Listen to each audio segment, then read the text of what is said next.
रास्ता की अभी देखिए रास्ता से चल कर के आई, इतना खराब रास्ता है, फिर भी माता बहनें उसी में से चल चल के आ रही थी, क्योंकि उनका लक्ष्य था कि हमें सत्संग में जाना है और वहाँ संत महात्माओं का सत्संग विचार को, गुरु महाराज जी की महिमा को सुनेंगे। तो देखिए ये एक भक्त का भाव होता है और न जाने किस किस भाव से आए हैं कि गुरु महाराज जी का सत्संग सुनेंगे। तो देखिए ये चीज भी हम सबको सुलभ हो रही है और बच्चे कितना सौभाग्यशाली हैं कि उनका जन्म लेते ही कितने लोगों को सत्संग मिल रहा है, वो संसार में आते ही उसको सत्संग मिल रहा है, कितना उसका पुण्य है, वो कोई पुण्य आत्मा है जो भक्त के घर जन्म लेकर के आई है। तो देखिए गुरु महाराज जी से हम यही प्रार्थना करते हैं कि वो बड़ी होकर के धर्म के मार्ग में चले, अपने माता पिता का नाम को रोशन करें और अपने भविष्य में अच्छे की संगत में और वो अच्छा बड़ा होकर के और अच्छी बने। तो देखिए ये गुरु महाराज जी से और भक्त की भावना को तो गुरु महाराज जी जानते हैं। गुरु महाराज जी न जाने किस भाव से किसकी जैसी कामना है, जैसी भावना है, वैसे ही वो पूर्ण करते हैं, इसलिए उन्हें अंतर्यामी कहते हैं, क्योंकि वो अंदर की बात को जानते हैं, अंदर की पुकार को वो जानते हैं। अंदर एक भगवान से तार जुड़ा हुआ होता है। देखिए छोटा सा बच्चा जन्म लेकर के जन्म से पहले ही भगवान से उसका तार जोड़ता है और संसार में आते ही तार कट जाता है। तो देखिए जो सौभाग्यशाली होते हैं गुरु महाराज जी की शरण में आकर के और गुरु महाराज जी से ज्ञान प्राप्त करते हैं, तो गुरु महाराज जी उस तार को फिर से जोड़ देते हैं। देखिए कहाँ से पावरों से हमने तार खींच करके लाया और यहाँ पर इतना इंतजाम हुआ, तार जोड़ा गया, इतने बल्ब फिट करे गए हैं, स्विच ऑन किया तो फट बल्ब जल गया। ठीक इसी तरह से आत्मा का तार जब गुरु महाराज जी जोड़ देते हैं तो उनके अंदर भी प्रकाश होता है और वो प्रकाश रूपी भक्ति, उसको भक्ति कहा गया है। भक्ति देखिए वो भक्ति कैसी है, रामचरितमानस के अंदर बताया, परम प्रकाश रूप दिन राती, नहीं चाहिए कछु दिया घृत बाती, राम भक्ति चिंतामणि सुंदर, बसहि गरुड़ जाके उरे अंदर। देखिए वो भक्ति कैसी है, परम प्रकाश स्वरूप वो भक्ति है और उसको गुरु महाराज जी की कृपा से नहीं देख सकती। जब उनकी कृपा होती है तो भक्ति को देखा जाता है कि वो और माने हृदय के अंदर ही वो भक्ति हमारी है और वो है चिंतामणि के समान। चिंतामणि उसे कहते हैं जो एक नग में कितने 7 रंग चमकते हैं, जिसके हजारों रुपए कीमत होती है। और इसी तरह से वो परम प्रकाश रूपी भक्ति वो चिंतामणि के समान, जिसका प्रकाश होता है, जिसका उजाला होता है। और बाहर के उजाला को सब देख रहे हैं, ये सारे चराचर के जितने भी प्राणी हैं, जीव है, सब देख रहे हैं, हम भी देख रहे हैं, तो कौन सी बड़ी बात है। लेकिन उस परम प्रकाश को कोई नहीं देख सकता गुरु महाराज जी की कृपा के बिना। तो देखिए वो है और के अंदर, वो हृदय के अंदर बसी है भक्ति और गुरु महाराज जी उसे जनाते हैं जो उनके शरण में आते हैं। गुरु महाराज जी एक चुंबकीय शक्ति है और हम एक सड़े गले लोहा के टुकड़े के समान हैं। चुंबक से स्पर्श करते हैं तो देखिए वो कैच करता है, सबको लगातार जोड़ देता है। ठीक इसी तरह गुरु महाराज जी ने हम सबको जोड़ दिया, उस परम शक्ति ने हमें सबको जोड़ करके रखा। और देखिए फूल तो अनेक होते हैं लेकिन धागा एक ही होता है, उसमें अनेक प्रकार के फूल को पिरो देते हैं तो एक सुंदर सा हार बन जाता है। ठीक इसी तरह से न जाने आप कहाँ के हैं, हम कहाँ के हैं, लेकिन न जाने कौन से गुण पर दया निधि रीझ जाते हैं, कृपा निधि रीझ जाते हैं। उन्होंने हमारे हजारों गुण को नहीं देखा, एक गुण के ऊपर दया कर दिया। तो देखिए ये कृपा उनकी है, ये मेहरबानी उनकी है, इसमें हमारा कोई सौभाग्य नहीं। जैसे दुनिया में लोग रहते हैं ऐसा ही हमारा भी जीवन था। तेरी बंदगी से पहले मुझे कौन पूछता था।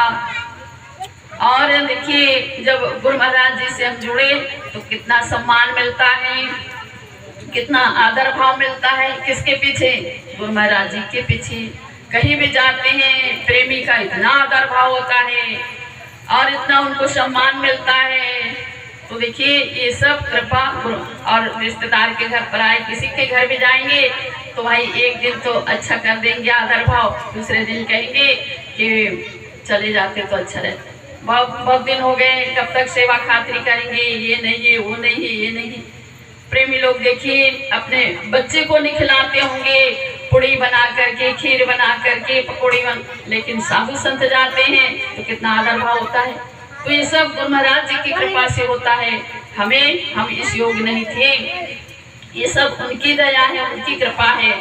तो देखिए ये सम्मान, ये मान भाव, ये सब गुरु महाराज जी की कृपा से मिलता है, सभी को मिलता है जो उनसे जुड़ते हैं। तो देखिए किसी को घर में जाकर के चूल्हा जलाने की जरूरत नहीं पड़ेगी, आपके आने से पहले पूरा इंतजाम हो गया।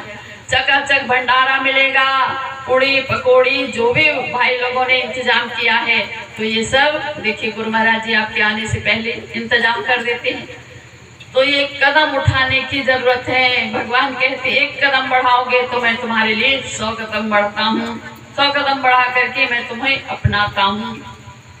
मेरे लिए थोड़ा सा खर्च करके तो देखो, मैं तुम्हारे अंदर समृद्धि ना भर दूं तो कहना। मेरे लिए थोड़ा सा आंसू कड़वे वचन सह करके तो देखो, तुम्हें दुनिया की गुलामी से न छुड़ा दूं तो कहना। मेरे लिए आंसू बहा करके तो देखो, तुम्हारे अंदर सागर न भर दूं तो कहना। कितना बड़ा ठेकेदार है गुरु महाराज जी, जो सारा ठेका ले लेता है। जरा सा भक्त सेवा करते हैं उसका कितना ऋण चुकाते हैं, कितना मूल ब्याज सहित सब दे देते हैं। द्रौपदी ने एक धागा की पट्टी ही तो बांधी थी, साड़ी फाड़ करके छोटी सी पट्टी ही तो बांधी थी। भगवान ने देखिए कितना हजारों गज की साड़ियां द्रौपदी के लिए कुर्बान किया, कितना सिर बढ़ाना पड़ा।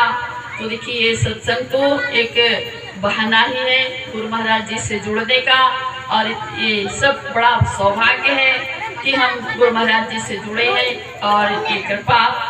तो ऐसा ही हमारा जीवन भी बीते, ऐसे खुशहाल में, ऐसा ही संत समागम में हमारा जीवन बीते। तो देखिए ये कृपा गुरु महाराज जी करते हैं और हम उनसे जुड़े रहेंगे। चाहे कष्ट आए, मुसीबत आए, संघर्ष आए, विचलित नहीं होना चाहिए। चाहे दुख हो, मुसीबत हो, देखिए कहते हैं बन की सूनी डालियां पर सीखा कलियों ने मुस्काना। हमने अभी तक नहीं सीखा दुख को गले लगाना। दुख आता है तो कोई रो रो कर काटता है, कोई हंस करके काट लेता है। कहते हैं दुख भी मुझे प्यारा है, सुख भी मुझे प्यारा है, छोड़ो किसे भगवान दोनों तुम्हारा है। प्रहलाद ने दोनों को आलिंगन किया, कहा प्रभु दुख भी आपने बनाया, सुख भी आपने बनाया। तो जो भक्त होता है वो हंस हंस करके काट लेता है, और जो अज्ञानी होते हैं वो कहते हैं भगवान आपने इतना बड़ा दुख दिया, जो ये कट नहीं रहा है वो रो रो कर काटता है।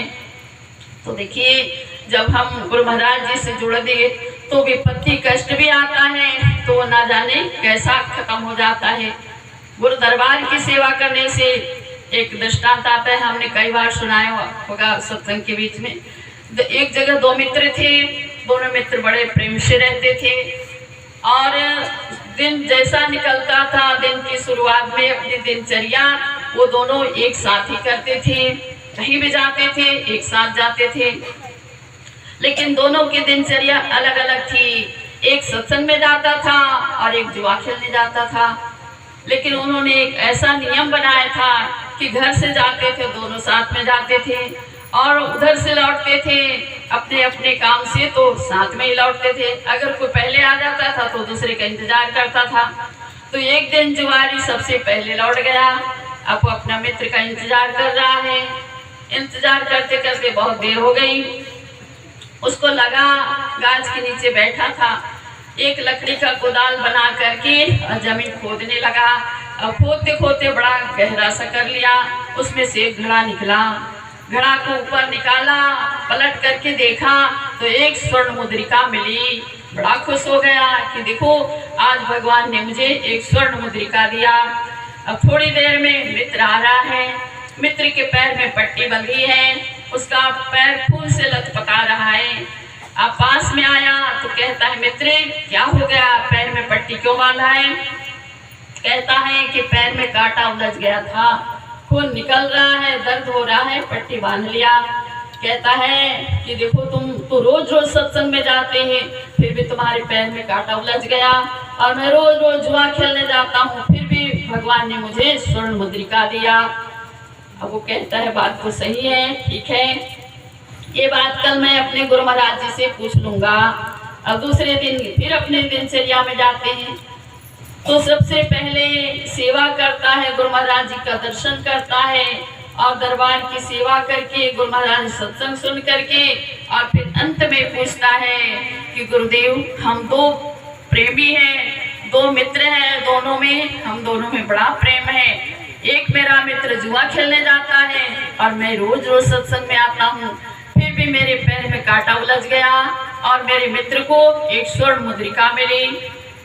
गुरु महाराज जी समझाते हुए कहते हैं, देखो बेटा, तुम्हारा मित्र वो पूर्व जन्म में इतना उसने पुण्य कमाया था कि भगवान ने उसके लिए सोने से भरा हुआ घड़ा रखा था, स्वर्ण मुद्रिका से भरा हुआ घड़ा रखा था, लेकिन इस जन्म में उसने जुआ खेल खेल करके सब कोयला बना दिया। सिर्फ उसको एक स्वर्ण मुद्रिका हाथ लगी, और तुम पूर्व जन्म में इतने पापी थे, इतने पाप कमाया था कि आज तो तुम्हें सूली की सजा थी, आज तो तुम्हें मृत्यु दंड था, आज तुम्हें कारावास होना था, लेकिन तुम गुरु दरबार में आते हो, सेवा करते हो, गुरु महाराज जी का दर्शन करते हो, तो सूली की सजा काटे चुप करके रह गई। ये गुरु महाराज जी ने जब कहा तो वो भक्त का सिर झुक गया और आनंद के आंसू झरने लगे कि गुरु महाराज जी, ये होता है भक्ति का प्रभाव, और आज मैं ये भक्ति के मार्ग में नहीं लगता तो मेरा जीवन ना जाने कहाँ जाकर के ठोकर खाता। तो देखिए, हम सब के जीवन में यही साबित होता है कि आज हम गुरु महाराज जी से नहीं जुड़ते तो हमारा भी जीवन ना जाने कहाँ ठौर मिलता, कहाँ ठिकाना मिलता, कहाँ जुड़ते, कहाँ नहीं जुड़ते। और गुरु महाराज जी को हम देखिए, हम ढूंढने नहीं गए, गुरु महाराज जी ने हमें चुन लिया। हम न जाने कहाँ कहाँ के हैं, लेकिन वो कृपा निधान ने हमें चुन करके अपना लिया। ये सौभाग्य, ये मेहरबानी गुरु महाराज जी की है, ये हमारा कोई सौभाग्य नहीं है। तो ये कृपा दया गुरु महाराज जी की है। और आज छोटी सी बच्ची का ये छठी का जन्म दिवस में इतने भक्त लोगों को सत्संग मिल रहा है, और बच्चे लोग ने देखिए कितना इंतजाम किया, कितना उनके अंदर हर्ष था कि हमारे प्रेमी भाई आएंगे, संत महात्मा गण आएंगे। पूरे दिन से इंतजाम करते, घर वाले को देखिए कितनी परेशानी होती है, लेकिन उनका एक लक्ष्य होता है, उनका मन कृपा निधान के पास है, तो काम भी इतना सरलता से हो जाता है, इतना इंतजाम भी हो गया। और बारिश भी रुक गई, सब लोग आनंद से बैठ करके सत्संग को सुन रहे हैं। तो एक छोटी सी बधाई गीत हम भी गाएंगे। प्रेम से बोलिए श्री सद्गुरुदेव महाराज की जय।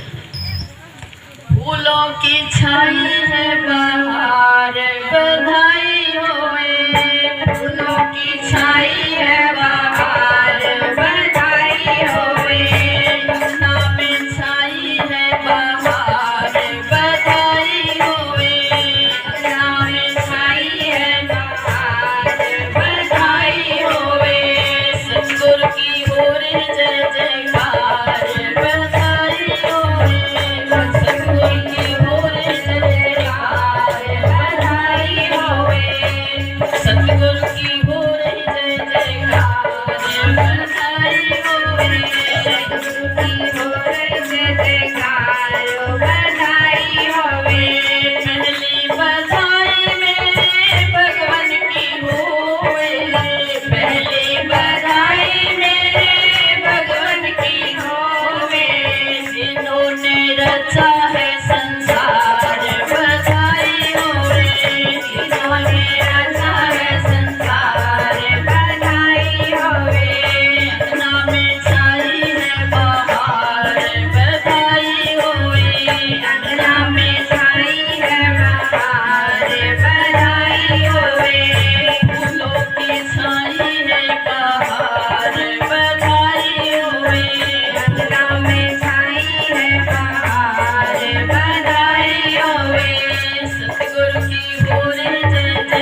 दिया आत्म ज्ञान बधाई हो दिलों में दिया आत्म ज्ञान बधाई हो अंगना में छाई है बहार बधाई हो अंगना में छाई है बहार बधाई हो सतगुरु की पूरे जय जयकार बधाई हो सतगुरु की हो रही जय जयकार बधाई हो जी बधाई मम्मी पापा को होवे जी बधाई मम्मी पापा को होवे जिन्होंने जन्मा सुंदर लाल बधाई होवे जिन्होंने जाया सुंदर लाल बधाई होवे अंगना में छाई है बहार बधाई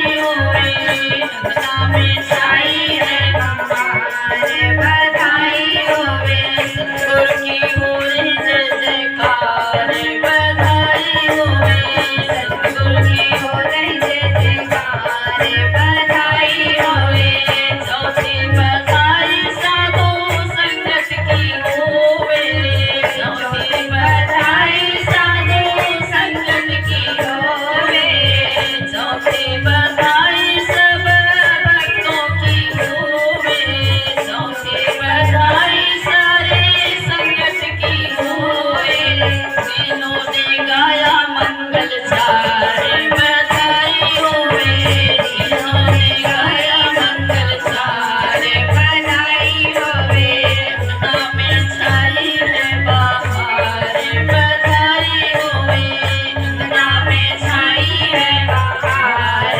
बधाई होवे सतगुरु की हो रही जय जयकार बधाई होवे सतगुरु की हो रही जय जयकार बधाई होवे प्रेम से बोलिए श्री सतगुरुदेव महाराज की जय। तो देखिए सतगुरु महाराज जी की कोई भी मांगलिक कार्य होता है गुरु महाराज जी को भक्त लोग याद करते हैं उनकी जय जयकार करते हैं तो पूरा दिन खुशी से चकाचक गुजरता है और दिनचर्या आराम से बीतती है क्योंकि जो भक्त होते हैं वो सबसे पहले अपने इष्ट देव को आराध्य देव को ध्यान करते हैं प्रणाम करके दिनचर्या शुरू करते हैं पूरा दिन खुशी से गुजरता है। संसारी दुनिया क्या करते हैं सबसे पहले अखबार पढ़ते हैं अखबार में कोई गलत अच्छी खबर तो छपती है सारी गलत खबर छपती है चुन चुन करके पढ़ लेते हैं सुबह सुबह खाली दिमाग रहता है सारी गलत खबर दिमाग में सेट हो जाती है कर्म कहाँ से अच्छा बनेगा जो सोचा है जो दिमाग में भरा है वही तो सामने आएगा इसलिए दिन की शुरुआत भगवान का नाम लेकर के कहे हनुमंत विपत्ति तब हुई जब तक सुमरण भजन न हुई भजन तो करना ही पड़ेगा भजन 3 अक्षरों से बना है भजन के अंदर कोई मात्रा नहीं भोजन के अंदर मात्रा लगाया भोजन के अंदर इसलिए मात्रा लगाया कि भोजन कब करना चाहिए कहाँ करना चाहिए किसका करना चाहिए किसका नहीं करना चाहिए कब करना चाहिए कब नहीं करना चाहिए इसलिए देखिए भोजन को भी मात्रा दिया गया है और भजन में भजन तो आठों याम होता है उसमें कोई रुकावट नहीं है निरंतर हो रहा है उस गुरु महाराज जी के प्रभु की कृपा से उसे जान करके और हम भजन सुमिरन करेंगे तो हम सबका जीवन महान बनेगा सफल सार्थक होगा जो कुछ भी सुना है अपने जीवन में धारण करें अपने मनुष्य जीवन को महान बनाए सफल सार्थक करें। अब स्टेज पर विराजमान पूज्य महात्मा जी हैं उनके सत्संग विचार को हम सभी लोग बड़े प्रेम से ध्यान से श्रवण करेंगे। एक बार सभी लोग ऊंची आवाज में दोनों हाथ ऊंचा करके जय घोष करेंगे प्रेम से बोलिए।